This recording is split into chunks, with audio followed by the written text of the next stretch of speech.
Hello, my name is Colin Hendry. I'm a senior lecturer in human and animal ethology. I'm interested in human behaviour, animal behaviour. I'm interested in evolution, which is what this podcast is about. This is the fourth and final part of the podcast, and in this part, what I want to try and show you is how our evolutionary past impinges upon our modern day behaviour, and in fact how the evolutionary process is in fact still going on. One of the most important things we have to do as a species is to find someone to reproduce with. We have to find a mate. We can get married. We don't have to. We find someone to have children with. That's the way we procreate. That's a slow process as far as our species is concerned. As has been said in the earlier part of the podcast, women will start to have children at the age of about 25, something like that. Because of the menopause, they can only have children until they're about 50 or 55. So the time that they can give birth is actually quite a narrow one. It's quite a short window. So clearly, they want to use that time very selectively, and clearly what happens is that choices made at those times in your life are very, very important ones. So mate selection is one of the prime drivers of evolution in our modern species. So who do we marry? Who are we going to fall in love with? Who are we going to go eloping off with into the sunset? Well, the romantic idea tells us that there's always somebody for somebody. There's always going to be somebody out there, a soulmate, maybe just that one special person. What the science tells you is that there's actually quite a lot of selection already going on before you meet that one special person, and the chances are then that there isn't just one special person, but they're just the one that you happen to have met. Okay, we live in an island, we live in Britain. It's the same true for any part of the world. Geographical location is very important, that you have to live quite near to the person.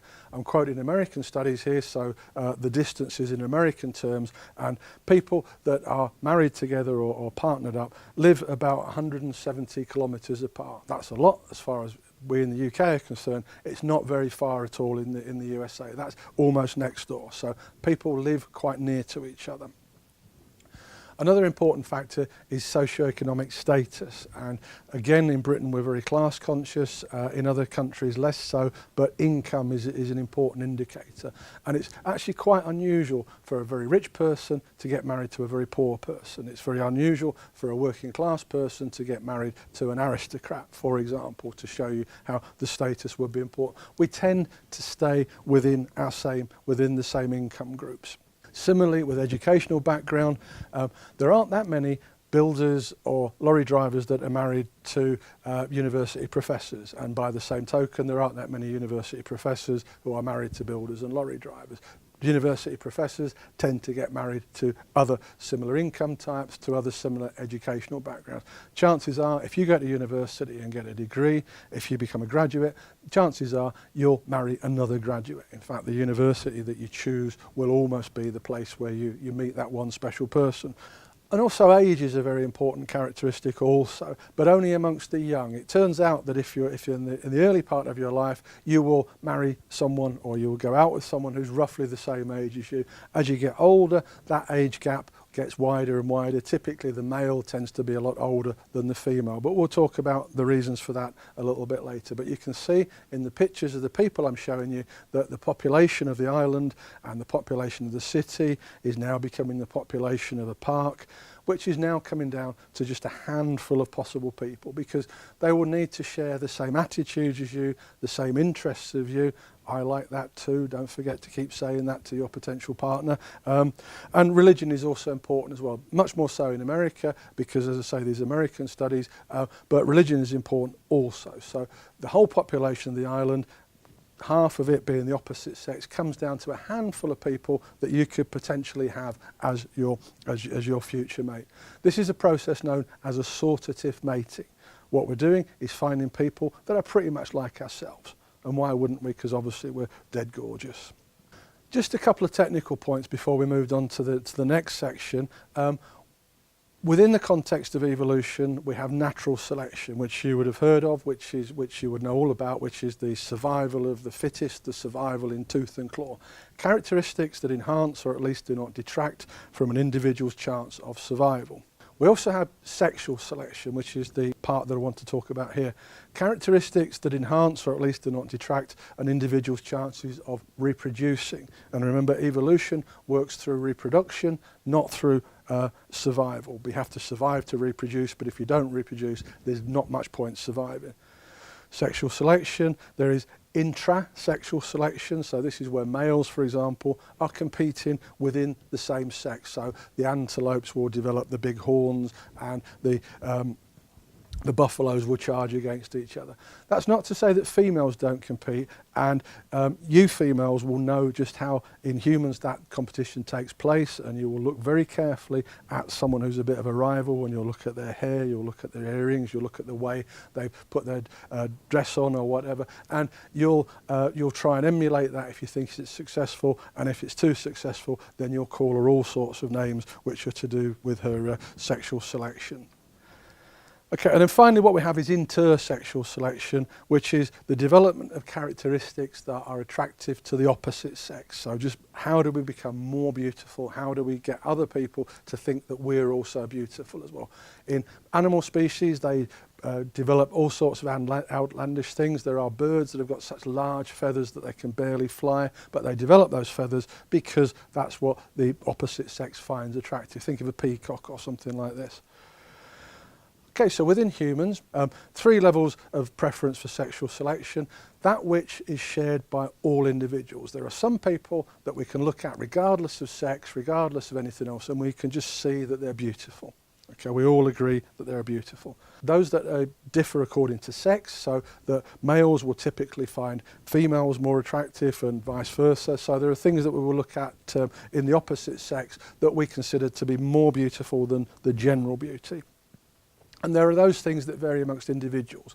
Some will like blue eyes, some will like brown eyes, some will like tall, short, dark-haired, dark-skinned, whatever. So those just your type, in inverted commas, those are the things that you like. So that's the reason why we're not all fighting each other for the same people, effectively. Within a monogamous society, not all potential spouses are possess the commonly desired characteristics. Some people are just generally not beautiful in that sense. They're beautiful in different ways. So in a monogamous society, what it means is some of our partners, or the majority of partners, are going to be less than ideal. So we can't all have a beautiful mate, so we get the most beautiful mate within our abilities that we can.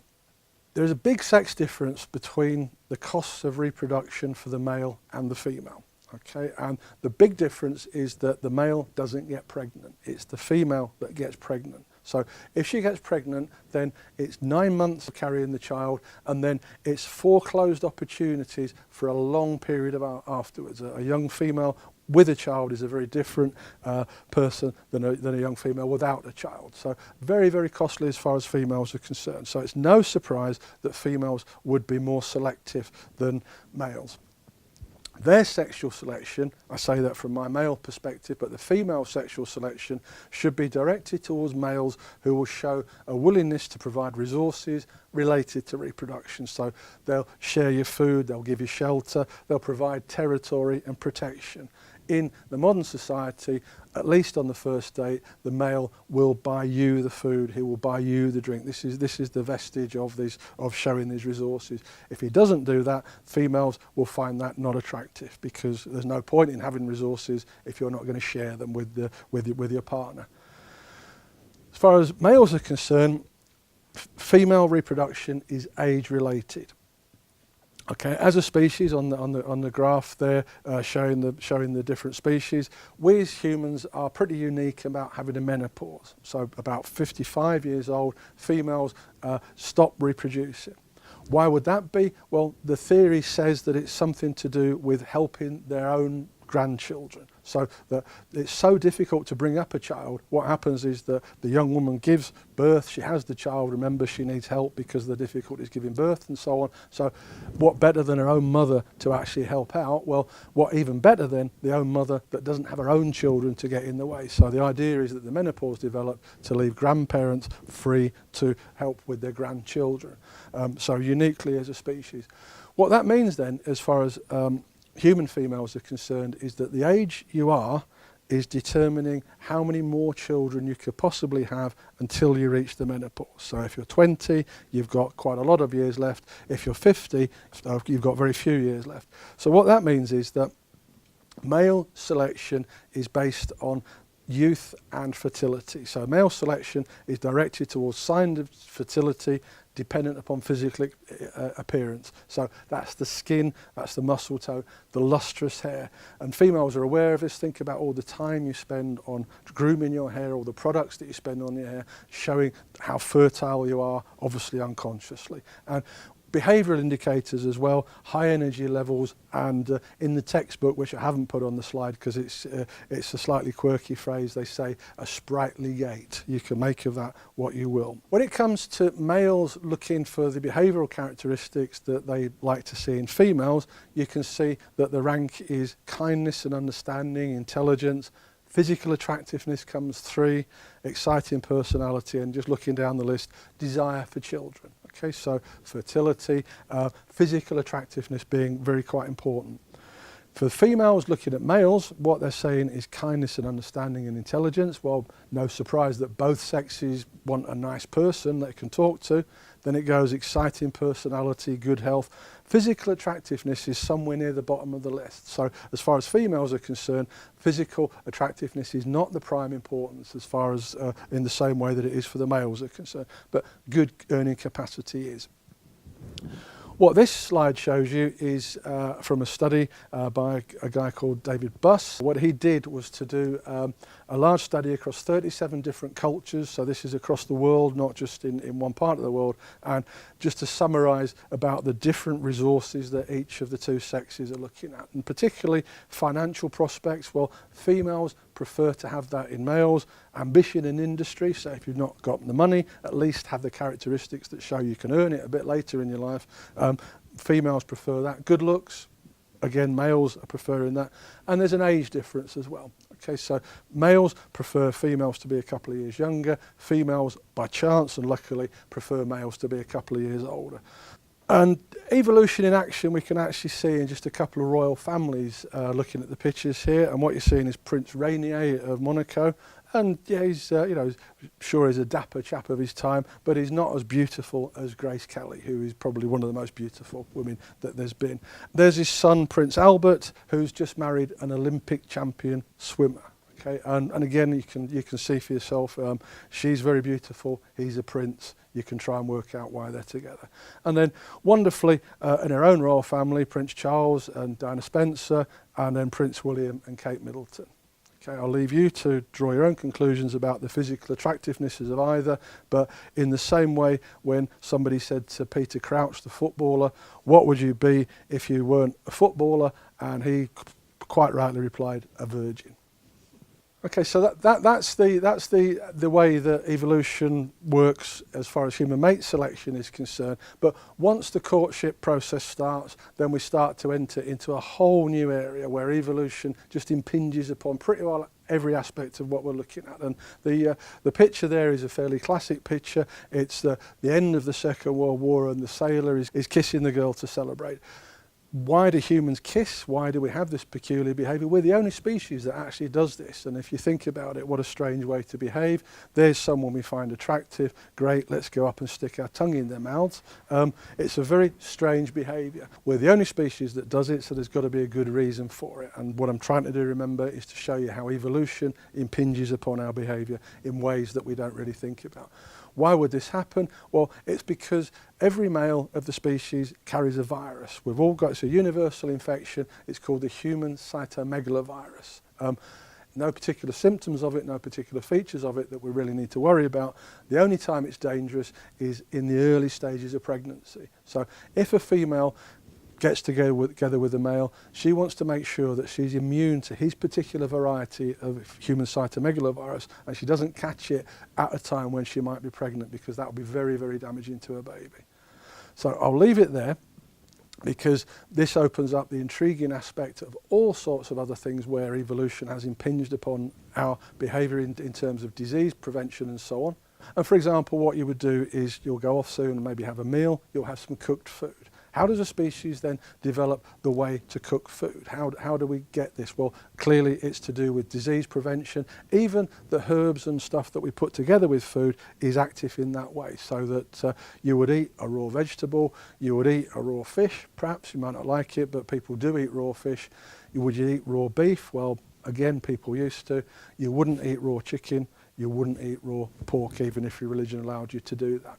Pork is actually very, very parasite-laden as well as disease-laden. So what we do is to combine that particular meat with herbs that will actually help that. So we put sage with it and onion, which is antiseptic and antiparasitic. So cooking is actually an important way. Further disease prevention is that the fact that we have toilets that we go to, we don't just leave stuff lying all around the place. We wear shoes. Why would shoes be important? Well, because what they do is to interrupt the life cycle of the hookworm. What the hookworm does exists is in boggy places, the sorts of places where we evolved, and what the eggs do is go onto the soles of the feet and they hatch and burrow through. So wearing shoes is a way to do that. So what I'm doing is just raising the possibility that not only some things about our behaviour are to do with our evolutionary past and our current evolutionary environment. People like me think that, in fact, everything that to do with our behaviour is a product of our evolution and our evolutionary history. Thank you for your attention. I hope you enjoyed the podcasts.